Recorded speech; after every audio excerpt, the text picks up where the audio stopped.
people felt I didn't want their opinions. Now, the reality was I did want their opinions, but I was also trying to prove that I had already thought about things. I was trying to prove that I knew what I was doing, and that came off really poorly.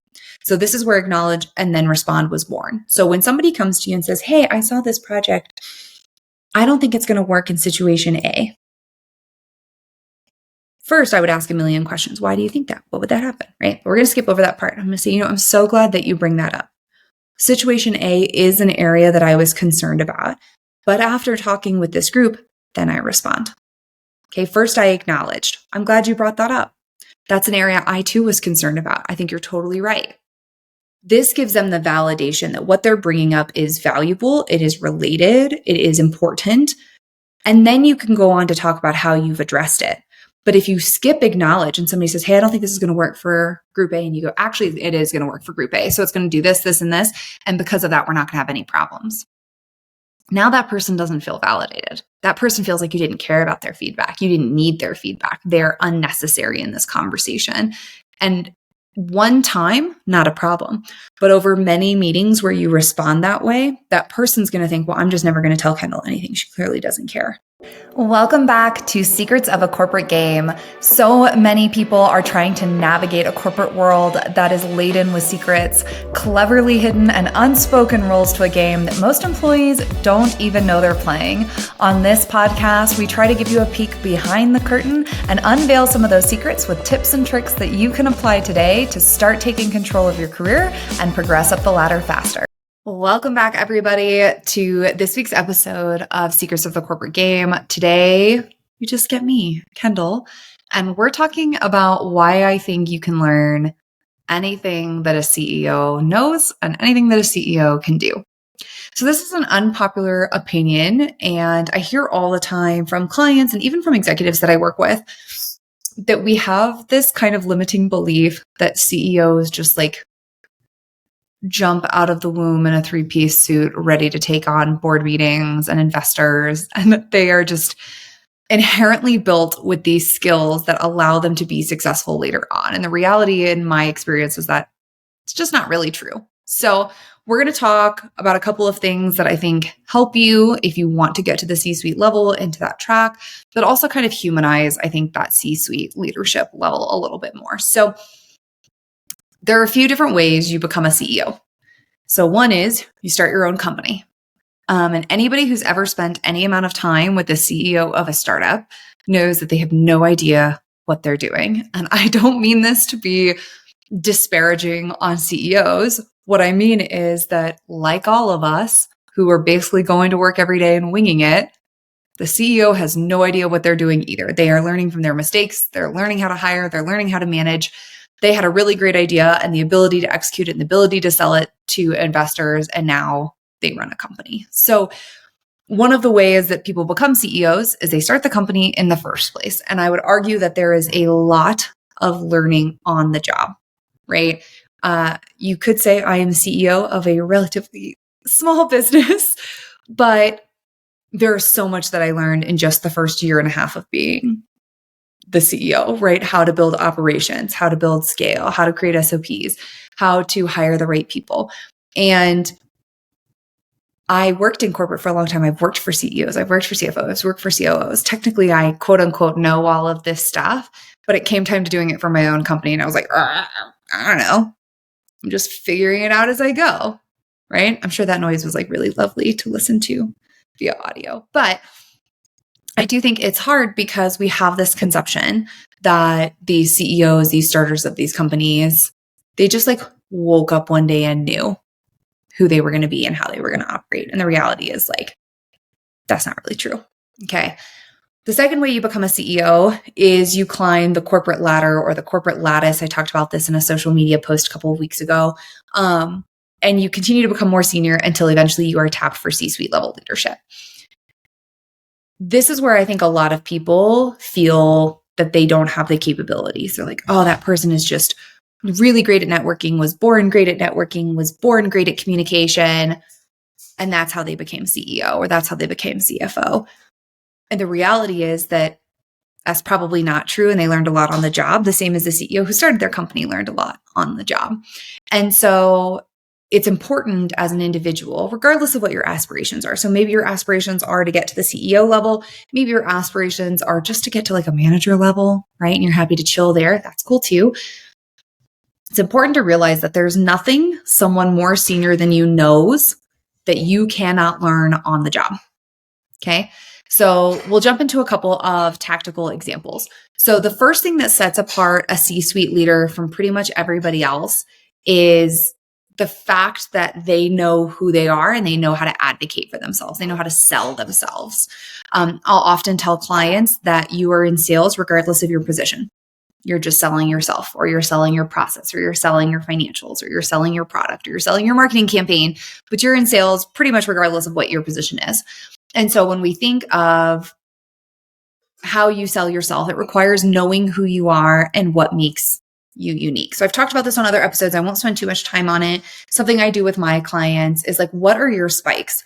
What really differentiates you from your peers? For me, I deliver really quick results and I'm super organized and can kind of bring organization to even really ambiguous topics. I'm able to kind of break it down into tactical components. And I would like to believe I'm a really great leader who is coaching and guiding and building up their team. Right now, on that last one, definitely a learned skill. If you worked for me 10 years ago and you're listening to this and you're like, she was a shit leader, I learned a lot. Okay. It was not like a inherent capability, right? But these are really like the unique skills that I bring to a team that not all leaders do. And that sets me apart when I'm talking about roles I want to take, when I'm trying to advocate for myself, when I'm interviewing for new jobs, all of these things, right? So if you're looking to progress your career, it does become really important to start to learn, who are you? What makes you unique? What makes you special? Right. I use Jamie Dimon pretty frequently as a CEO example because I think he's fairly well known, CEO of JP Morgan Chase. And if you ask him, he knows exactly who he is, right? He knows exactly what JP Morgan is and he knows exactly where it's going, right? Not everybody has to agree with his vision for what that company is or will be, but he feels very confident. That allows him to walk into these meetings with stakeholders where he knows what he wants. He knows what questions to ask. He's able to speak confidently to the board or to investors or to shareholders. And so when you have that inherent confidence, that knowledge of who you are, where you're going, it will already level you up. You will already feel closer to CEO level. Now, this does not mean we become cocky and we're like, I am the best ever. And we're constantly walking into rooms like that. We don't want to be that guy. But if you are asked who you are, your answer should not be, I am the director of planning and execution. That's not who you are. That's your title. But who are you? What do you bring to the role is really, really key. So that's the first piece. The second key that CEOs learn very quickly in their career and that they optimize over time is networking. If you do not know how to build, maintain, and scale relationships, you will peter out in the middle management level, right? And again, these are people who are walking into board meetings. They're walking into shareholder meetings. They're talking to these people all the time. They're having to rub elbows with other CEOs and be confident, be able to set themselves apart. Part of this comes to recruiting for those positions, but also part of that's just being successful in the position is you have to be able to network. You have to be able to build those relationships. There are a lot of things that I teach my clients when it comes to this, but part of it is understanding who has the most power. So we would all like to believe that we have solo control over our career and solo control over our business. And the reality is like, that's just not true. There are people around you who have a high level of influence. Who are they? They may be people you like, that you look up to, that you think, oh my gosh, this person's amazing. They have tons of great skills, tons of great capabilities, and we really value their opinion. It's a lot easier to build relationships in those situations. But there may also be people who we dislike, but we know that when they say jump, everybody else says how high. And those people are also really important to have on our side. It's really important to be able to communicate with those people, to be able to have those conversations so that we have them in our pocket. We have them willing to back us up on the things that we want to do. And this is where I get a lot of pushback when I'm teaching these skills to individuals moving up in their career is we don't want to spend time with people that we don't like, right? Quick aside, this is why in recruiting, hiring managers know who they're going to hire the first 5 minutes into an interview. They're not waiting to see if you can do all the technical stuff. They're checking in the first 5 minutes to see if they even like working with you. That's where they're going to start. And the same is true as you build these relationships, but there will be people you don't get along with, and you have to build relationships with them anyways. This does not make you inauthentic. It does not make you fake. It makes you strategic. And I'm not saying run up to them and call them bestie and throw your arms around them and give them a great hug and tell them how wonderful they are. You don't have to do all of that, but you do have to be able to communicate with them effectively. You have to be able to share your perspective with them, and you have to be able to build a foundational relationship that you can then leverage to get things done, to be successful at work. And this is part of playing the game. Now, caveat.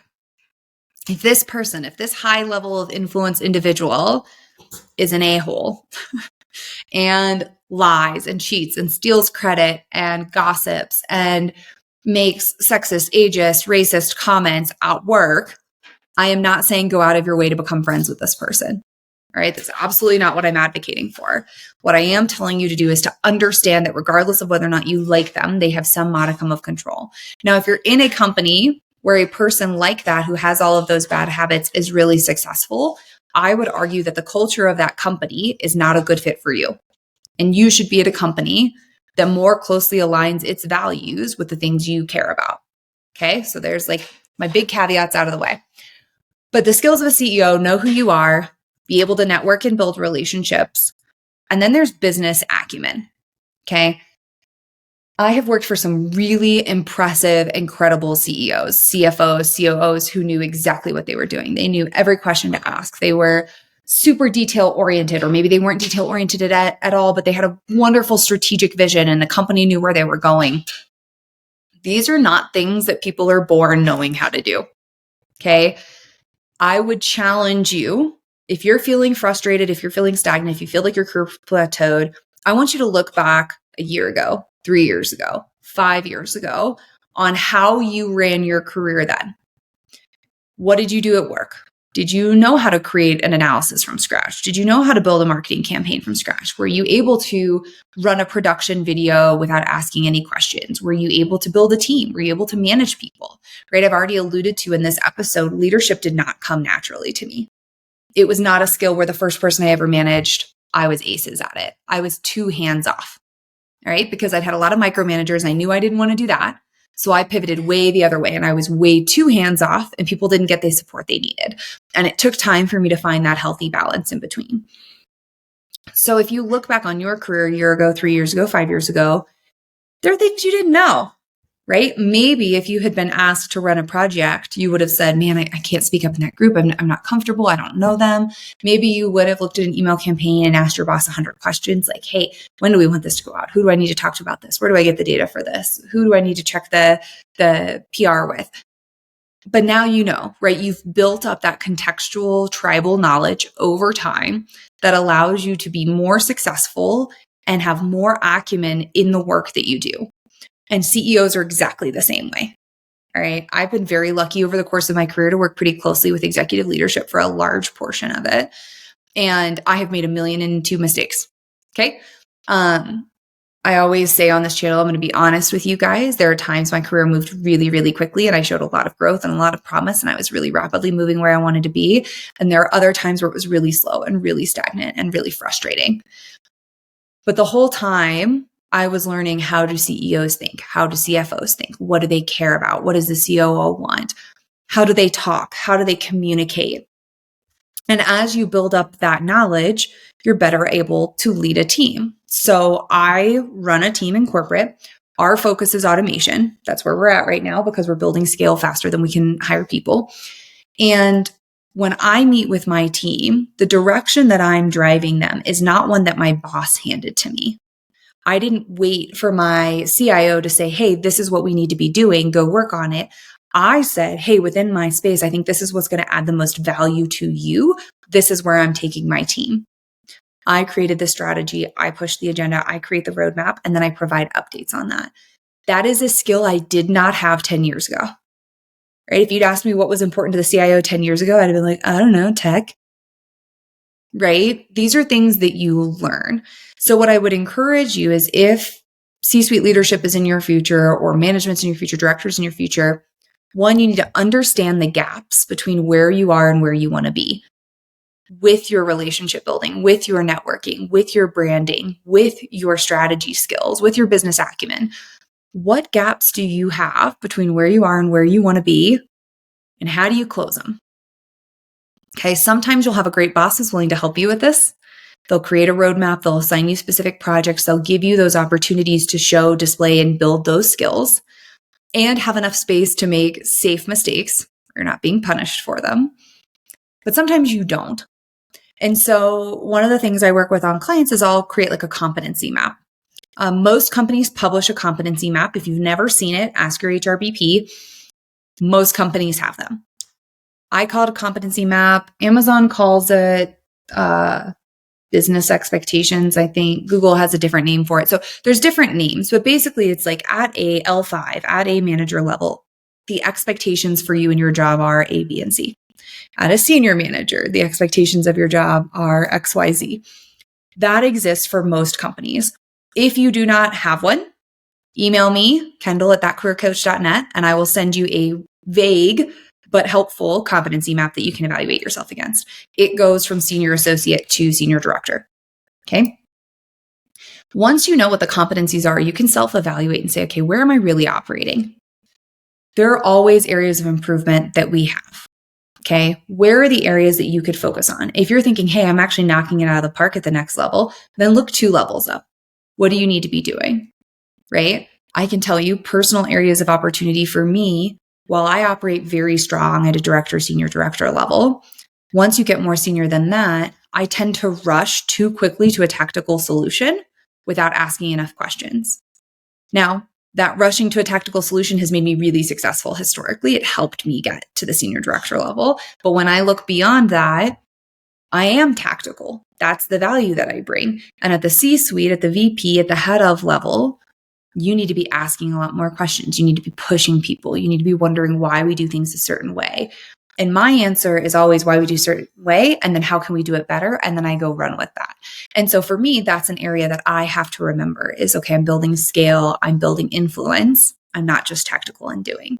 So find out what those opportunities are for you, 1 level above or 2 levels above, understand that gap, and then start trying to close those. And then the third and final piece, if you are looking to progress your career, is you need a mentor or a coach. Okay, this is not a personal business plug. There are plenty of free resources out there. There's this podcast. There is my mailing list. There's my social media. There's a bajillion other coaches who all do the same 3 things, right, that you can check out. There's free mentors within your company.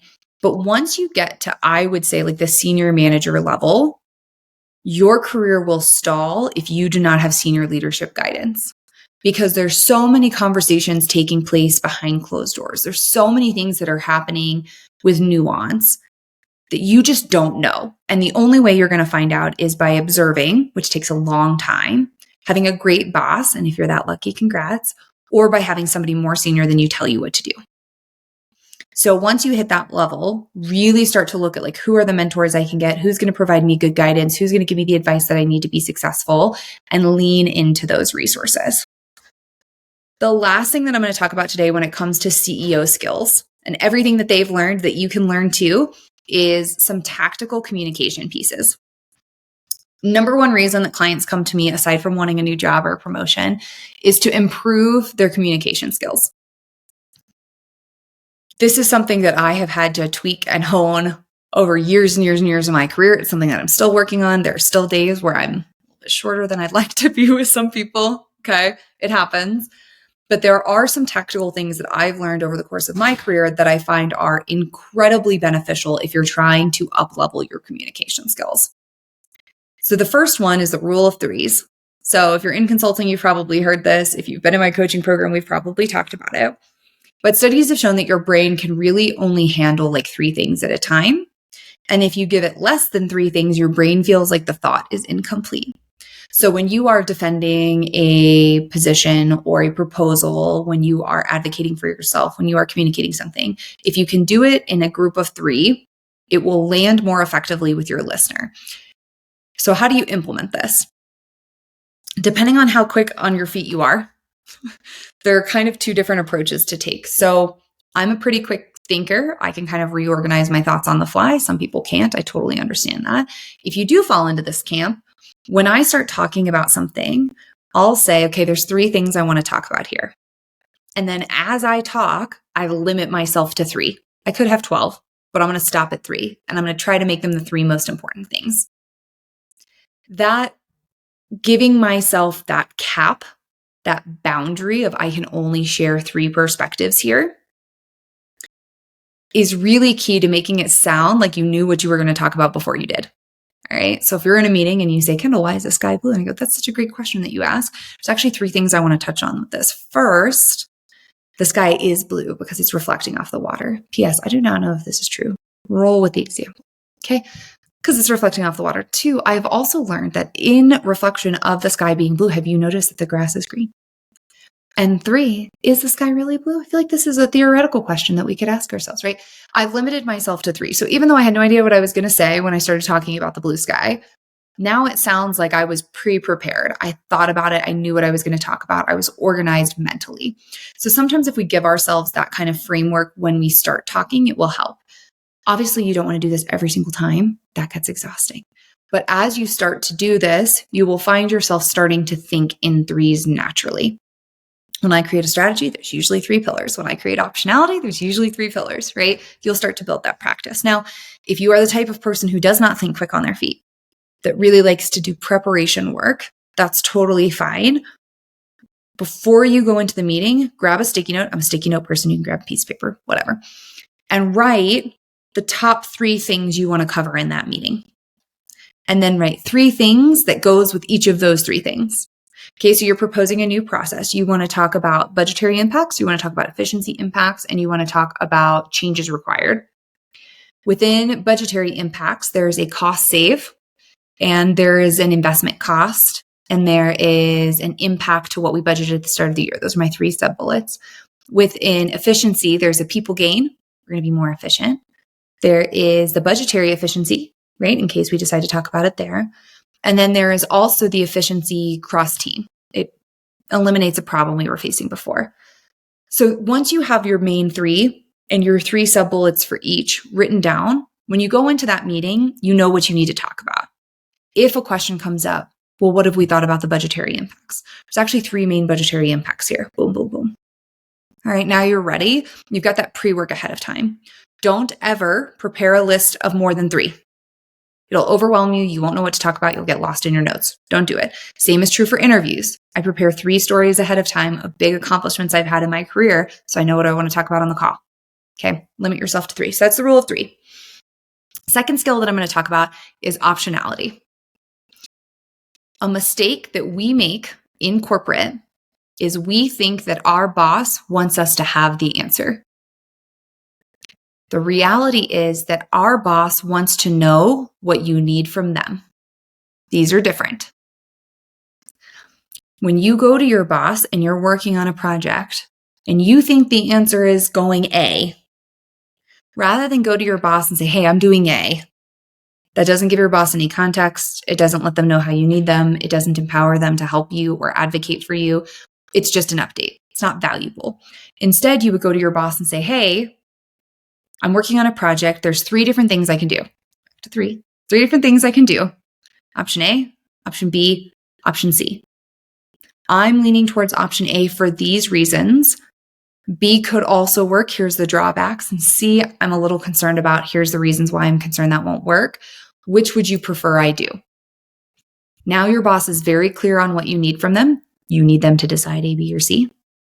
You've already done the pre-work to show your acumen. So it's not like you're just asking questions like, what do I do? You've come with solutions. So it shows your leadership and your strategy. But then lastly, it empowers them to advocate for you, because then if somebody goes to them and says, hey, what's Kendall doing on this project? Go, oh, well, we hit a roadblock about how we were going to address this vendor issue.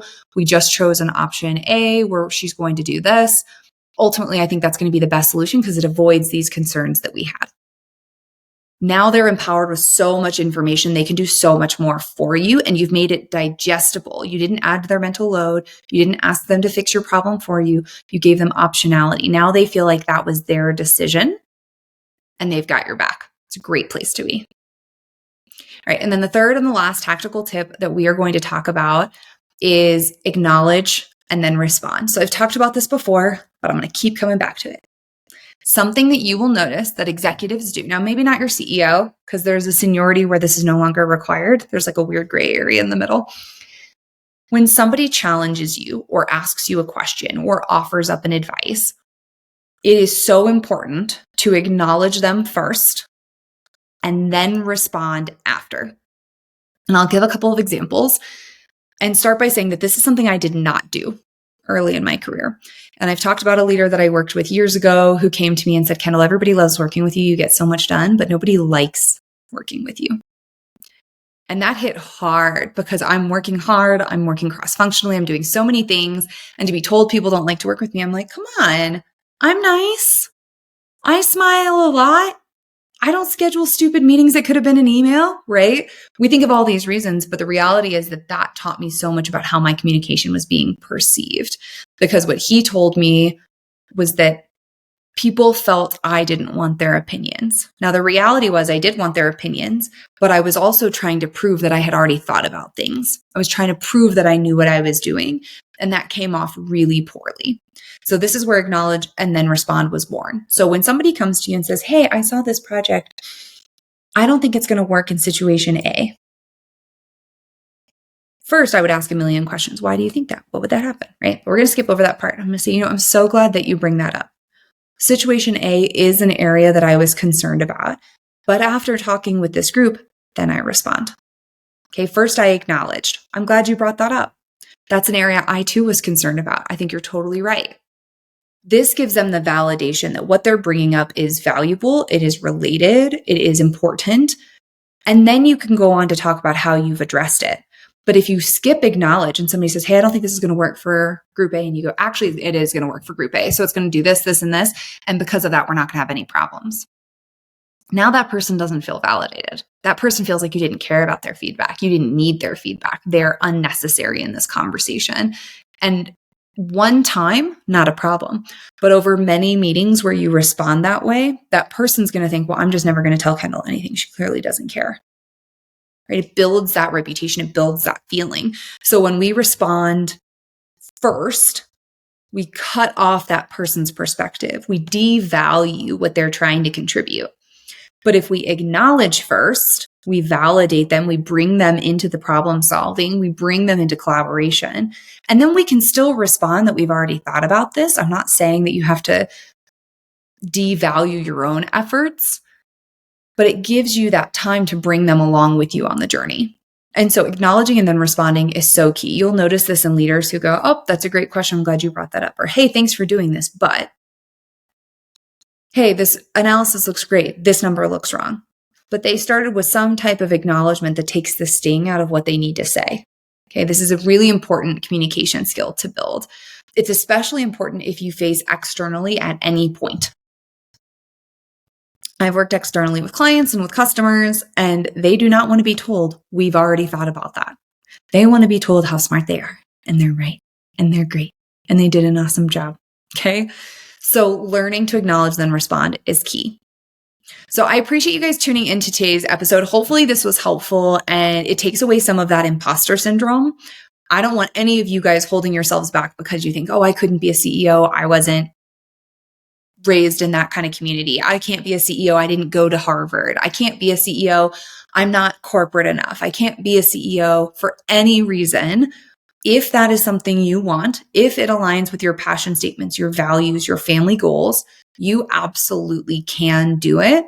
It requires upskilling yourself in specific areas that will allow you to show up your best self and build the scale to the CEO level that you want.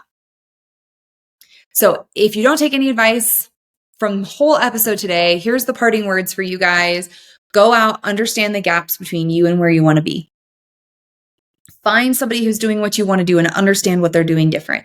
Understand what they're good at. Understand what skills they're showing that you have not yet had an opportunity to display, and then make a plan to close that gap. If you are strategic with what you're doing, if you specifically try to make yourself ready for the next level, I promise you eventually you will get that opportunity. And if you have any further questions, you guys can always reach out to me. But if you like today's episode, give us 5 stars, leave us a review. Otherwise, we will be back next week with another great episode.